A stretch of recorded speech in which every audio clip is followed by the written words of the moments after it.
to my channel. Pinky here, your Amiga Chinita. Today I'm going to show you how to make or how to do the self keratin treatment, to put self keratin treatment on the hair. So I bought this keratin treatment for 13 euros and 95 cents in Marvimundo. So they have the same price in Druni. So we'll see what is going to happen, and let's open. I just bought it, so I don't know where it is. Here we're going to open it. Wait 1 second. So here, this is keratin treatment. It says here Brazilian hair straightening express. So it's in Espanol is alisado brasileño. Resultado profesional para todo tipo de cabello. Cabello is for all types of hair.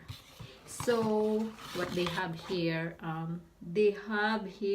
I think the treatment mask with this one. This is for, I think this one has to put this like this. I think this one is like this, to put this inside. I think this, yeah, this is for spray. So this one is for spray. And what they have here, they have shampoo.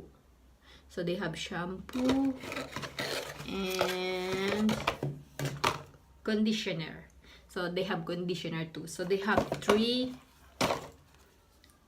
things here. So this is the step by step. Maybe we'll see what else is inside. And what I think, they have gloves. I think this is gloves. So they have gloves. Good, they have it. And wow, this one is the step by step. So they have this step by step on how to do it. So let's see the English one, of course, or the Spanish also is okay, but I prepared the English, of course. Where is the English? Let's see the English. So the English is here. English. So we are going to do this. It says here, Bebe, you wanna say hi? Are you going to help me? You are always tired. Nothing new. So it says here that Kativa Keratin Expert Brazilian Hair Straightening, exclusive heat activated keratin and argan oil formula. This formula penetrates the hair strands and at the same time straightens and hydrates immediately and with a long acting effect. So let's see. And sabi dito, and it says here, content shampoo cleans thoroughly and prepares the hair strands for Brazilian straightening application. Second is conditioner, hydrating balsam of intensive protection for straightening treated hair. And the third is treatment mask, straightening cream for every type of hair. So for application, we require to have a flat iron, which I have here, a dryer I have here, and a hairbrush, a comb, and a towel. So I prepared everything. Like here I have the towel, and I have the hair dryer and the flat iron. So I have everything, and the brush. I have brush, and for comb it says. So these are what we need. So now we will do the step by step. So it says here, there's a warning, only for colored hair. This product may change, intensify, or brighten hair color, may cause color fading, which can can appear more prominent on redder hair tones. It is recommended that this product be applied on the same date as your next coloring. So, hindi muna ako magko-color ngayon kasi may mga white na ako, may mga gray hair na ako, madami na ako. Diyos ko, kurangis na ako. I'm so old now. After na lang. It says here na you can do the coloring after or at the same day, but I don't want to do it now. So, we'll do it later, the coloring. So, step by step, it says here, okay, choose your volume Brazilian straightening result. If you want to eliminate, freeze, and reduce curly hair, omit step 5. So, duration up to 21 days. If you want to get a long-acting straightening, follow the 6 steps appropriately, and 60 days. It will last for 60 days. So, I don't know, but it depends on you on how you take care, because before I usually, I think they said that 6 months, but it depends on you how you will take care of it. And I actually, before I buying this, I asked an opinion by a friend. She told me that I can do it. I can do it myself. So let's try it, guys. So the first step is wash your hair. Wash your hair using the shampoo. So here, first step is using the shampoo twice at most. Then dry it with a towel. Your hair must be clean. After that, dry it completely using a hair dryer. So we'll do this one first. So I will wash my hair. So for sure I will not show you that because it will take time. So I have washed my hair. So we are done on the first step, but I need to dry it. So I will dry now, but I'm going to dry now.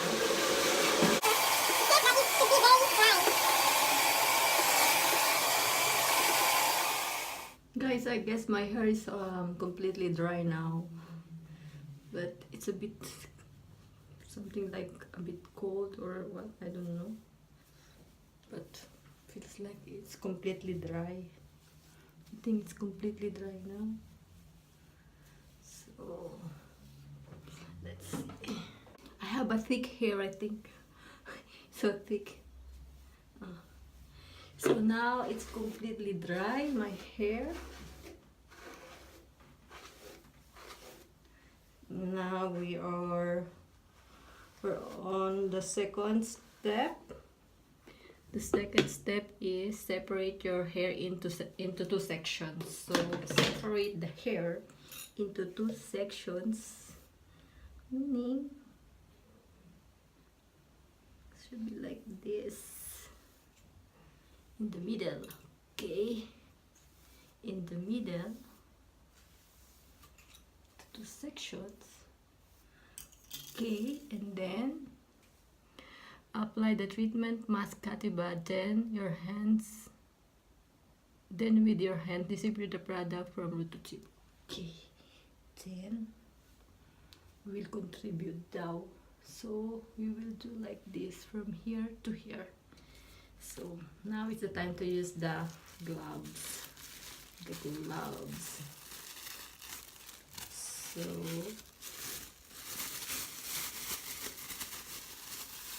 yan, kasya naman ang kamay. Masyado siyang malaki. Malikit ng ating kamay. I have small hand and fingers.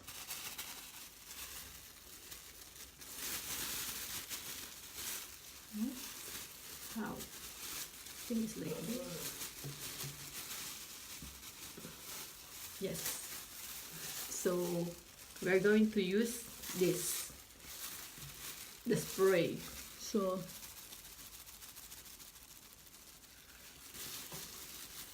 it says here, separate your hair with apply treatment mask keratin, then with your hand distribute. With my hand distribute. Ay, paano ba ito? Ay, nakalak pa ata eh. Ayun. Diyos ko, nakalak pa pala. May lock siya dito, oh. Nakalak, then open. Tama ba ako nang ginagawa? Okay, open. Ay, with my hand out. Kailangan i-shake ko pa yata siya. Shake before, ano man nakalagay? Shake before use. Pero shake naman natin. Ay, ganun pala siya. So, para siyang ano, parang liquid lang siya.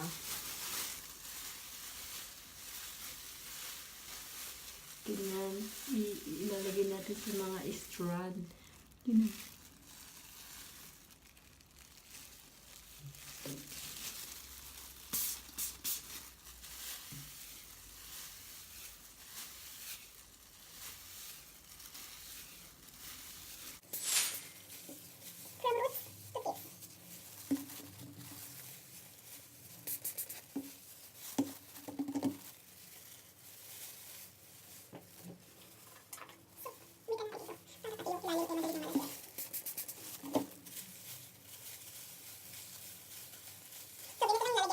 So you have to do like this. Spread it in your hair from the roots to tip, from the side to the side. So we're done on this side. And then, madali pag mahaba ang buhok kasi dapat nauna sa ilalim bago ang ibabaw. So, yan.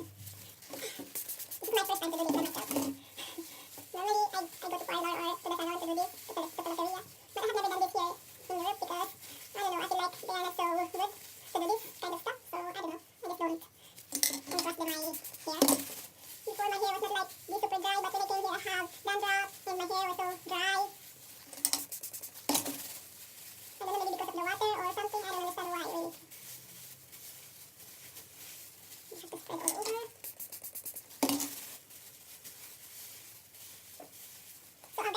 We're here in our bathroom. We have two bathrooms, but I'm more convenient here than the other one. But the other one is bigger than this bathroom, so particularly I'm more convenient here. I have to dye my hair because my hair has so many grays here. I have so many grays down here.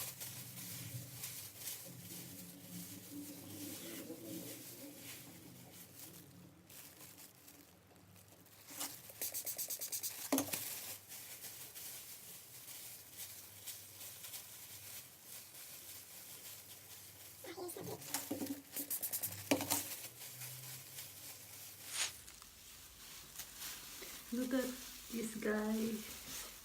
So I spread them, but I don't know, maybe there's still some part that I didn't put the spray. So we check. So guys, now it is done. Every hair is covered. So we need to wait for 15 minutes. So it says here to leave in the product for 15 minutes. Upon finishing the exposure time, remove the excess if any. Do it using the comb. Let's see, for about 15 minutes. Let's see in 15 minutes. Then after that, dry your hair using a brush and a hair dryer until it is completely dry. So we will not wash this. We have to dry it after 15 minutes. So after 15 minutes we will dry, and then let's see what will happen next. So wait. So now my hair has been 15 minutes over. No, 15 minutes now. So we will dry now because it says here that leave the product for 15 minutes. So now it's 15 minutes. So now is on finishing the exposure time, remove the excess if any. Do it using the comb. So kung meron pa daw na natitira, suklayin daw natin at baka meron pang mga natira na hair. So yan guys, so try natin siya. Ang hirap niyang patayuin.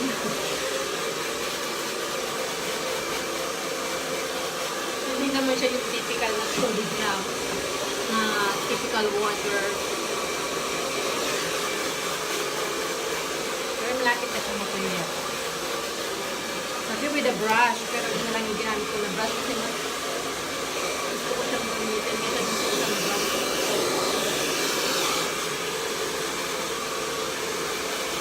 Kasi kailangan, should be completely dry down. So, ayun. Dry na siya. So, flat iron naman natin siya. So, sabi dito, iron your hair by taking fine locks. So, if your hair is not is thin or damaged, we just suggest you not to abuse of using the flat iron. And then use the flat iron from 5 to 12 times at a temperature between 200 and 215 degrees Celsius. So, 410 to 410 Fahrenheit. Iron your hair until there's no residue of treatment mask Kativa Keratin Express Brazilian hair straightening. So before starting step 6, wait for 5 minutes. So i-flat iron natin siya. So every strands kailangan i-iron natin siyang mabuti. Dito nakasalalay ang ating life.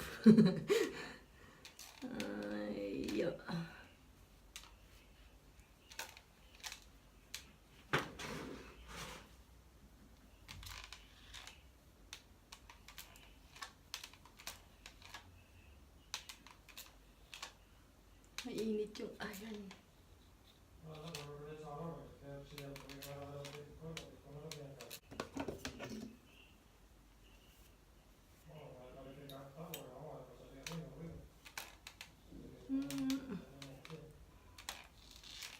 Tuloy lang natin ang plancha. I'm done ironing my hair. So now we're on the 6th step, the final step.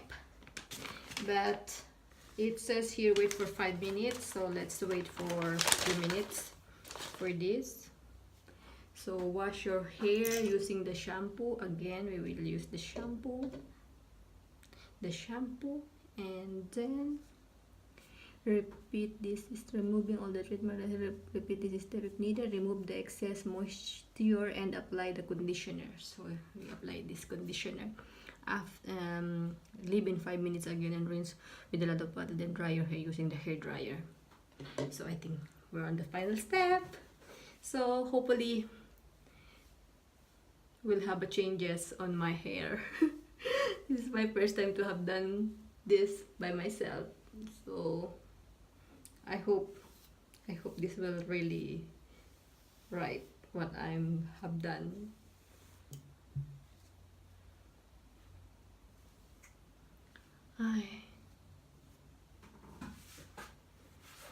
So let's wait. I will shower in 5 minutes, guys.